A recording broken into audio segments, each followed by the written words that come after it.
Good afternoon, I am doctor Shivam Sood from Sood hospitals. इस video में आपका हार्दिक स्वागत है और इस वीडियो में हम जानेंगे कि कैटरेक्ट क्या है और कॉमन मिथ्स या मिसकंसेप्शंस क्या हैं उसके बारे में, जो हम आज डिस्पेल या हटाने की कोशिश करेंगे। तो व्हाट इज कैटरेक्ट? तो या कैटरेक्ट को हम सफ़ेद मोतिया के नाम से भी जानते हैं। सफ़ेद मोतिया क्या होता है? तो हमारा जो आँख है उसमें हमारे आँख की शीशे या कॉर्निया से रोशनी अंदर घुसती है, लेंस पर पड़ती है, लेंस से रोशनी आँख के पीछे पर्दे पर पड़ती है।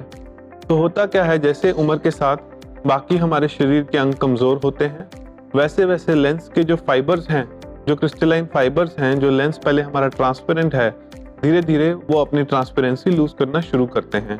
ये समझिए कि लेंस शीशा है और धीरे धीरे वो एक पत्थर का रूप लेना शुरू कर देता है। ये पत्थर लाइट को ब्लॉक करता है आँख के पिछले पर्दे में जाने से, और जब तक इस पत्थर को ना हटाया जाए आँख की जो रोशनी है वो कम होती जाती है। रीसेंट सर्वेस के हिसाब से कैटरेक्ट यानी सफ़ेद मोतिया एक लीडिंग कॉज है मरीजों की आँख की रोशनी कम करने का। सोसाइटी में ये बहुत बड़ी मिथ है या मिसकंसेप्शन है कि सिर्फ बूढ़े लोगों में कैटरेक्ट हो सकता है। ऐसा बिल्कुल भी नहीं है। कई मरीजों में, कई बच्चों में जन्मजात कैटरेक्ट भी पाया जाता है, जिसे हम कंजेनाइटल कैटरेक्ट बोलते हैं। कुछ लोगों में सूचरल या एम्ब्रायनल कैटरेक्ट भी होते हैं। उसके अलावा पेशेंट्स जिनमें कोई शारीरिक समस्या है यानी डायबिटीज मिलिटस या कोई और दिक्कत है जिसके स्टीरॉइड्स की गोलियां लंबे समय के लिए ली गई हैं, उन पेशेंट्स में कैटरेक्ट जल्दी भी बन सकता है। तीसरा लीडिंग कॉज कैटरेक्ट बनने का जल्दी है ट्रॉमा। अगर किसी को चोट लग जाए और चोट आंख के अंदर के हिस्से तक जाए तो चोट के कारण भी सफेद मोतिया बन सकता है। कैटरेक्ट्स एसेंशियली अभी तक ऐसी कोई टेक्नोलॉजी नहीं है जिससे कैटरेक्ट प्रिवेंट हो सकते हैं। कैटरेक्ट मोर और लेस सबको होना है और कई लोगों को एज में जल्दी होता है, कई लोगों को थोड़ा लेट होता है। डिपेंड्स आपका शरीर का स्वास्थ्य है, आपको कोई और शारीरिक बीमारी या कोई और तकलीफ है या नहीं, उस चीज पे ये डिपेंड करेगा। बट कैटरेक्ट लगभग सबको होना है और उम्र के साथ मोस्टली पेशेंट्स में कैटरेक्ट सर्जरी की जरूरत पड़ती है। ये तीसरा बहुत बड़ा मिसकंसेप्शन है।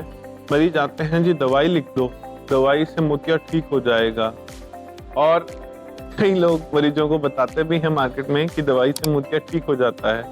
बट अभी तक कोई ऐसी फुल प्रूफ स्टडी नहीं है जो ये कहती है कि दवाइयों से मोतिया, किसी भी प्रकार की दवाइयों से सफ़ेद मोतिया ठीक हो जाता है।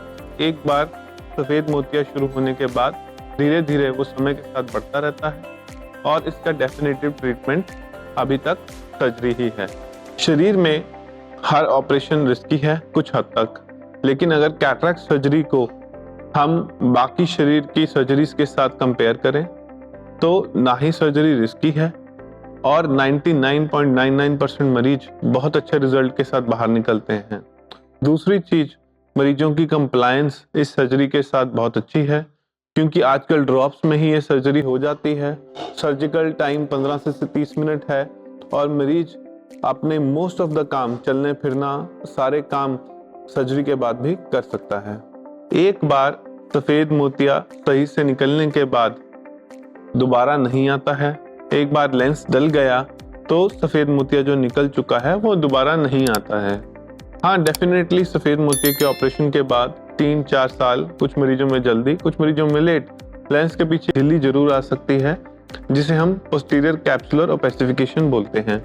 ये झिल्ली एक लेजर के माध्यम से 10-15 मिनटों में ही आराम से ड्रॉप्स के जरिए रिमूव की जा सकती है, तो ये कोई बहुत बड़ा इशू नहीं है। एक और कंसेप्शन है हमारी सोसाइटी में कि मोतिया पकने का इंतजार करो, मोतिया जब पूरा पक जाएगा तो ही ऑपरेशन करवाओ। ये कंसेप्शन आज की डेट में गलत है, क्योंकि जितना मोतिया ज़्यादा पकता है उतना मोतिया के जो सराउंडिंग स्ट्रक्चर्स हैं, आँख के जो स्ट्रक्चर्स हैं, वो कमज़ोर होते जाते हैं। तो मेरी सलाह मरीजों से ये है कि मोतिया पकने का इंतजार ना करें। ठीक समय मोतिया ऑपरेशन कराने का तब है जब मोतिया आपकी नज़र में, आपकी डेली लाइफ में रुकावट डाल रहा है। जब मोतिया ज़्यादा पक जाएगा उस समय आँख में कॉम्प्लिकेशंस होने का रिस्क बढ़ जाता है, जैसे कि मोतिया आँख के पिछले हिस्से में गिरना या जोन्यूल्स की डायलिसिस का जो रिस्क है वो बढ़ जाता है। तो सलाह ये होगी मरीजों से कि मोतिया का जो ऑपरेशन है वो सही समय पे करवाएं, मोतिया पकने का इंतजार मत करें। अगली जो मिसकंसेप्शन है हमारे समाज में वो ये है कि लेंस डलने के बाद हर तरीके की हमारी रोशनी ठीक हो जाएगी।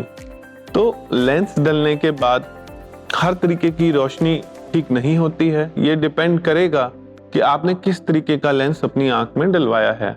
मोनोफोकल जो लेंस हैं वो दूर की रोशनी ठीक करते हैं। EDOF लेंस या extended depth of focus lens दूर और बीच की रोशनी ठीक करते हैं, लेकिन उनमें कोई ग्लेयर या फोटोफोबिया की दिक्कत नहीं होती। टॉरिक लेंस सीधा नंबर और आंख का तिरछा नंबर करेक्ट करते हैं, और मल्टीफोकल लेंसेज दूर और पास दोनों का नंबर ठीक करते हैं।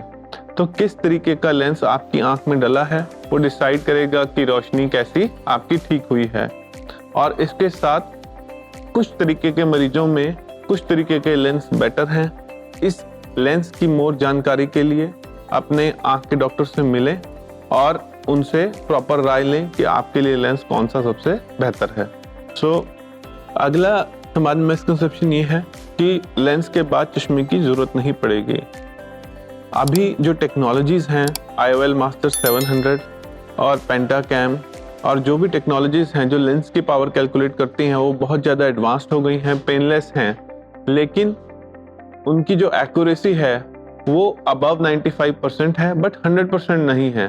तो डॉक्टर पूरी कोशिश करता है कि ऑपरेशन के बाद आपका जो नंबर है वो 100% करेक्ट हो, लेकिन कई बार ऑपरेशन के बाद हल्का फुल्का चश्मे का नंबर आ सकता है। अगर आता है तो इसमें घबराने वाली कोई बात नहीं है। अगर आप आंख की किसी भी प्रकार की समस्या से जूझ रहे हैं या जिन चीज़ों के बारे में हमने अभी बात की है आपको इनमें से कोई भी तकलीफ है तो हमारे सूद हॉस्पिटल कैथल में कंसल्ट करने से ना हिचकिचाएं। मैं आपका बहुत बहुत थैंक यू करना चाहता हूं ये वीडियो देखने के लिए।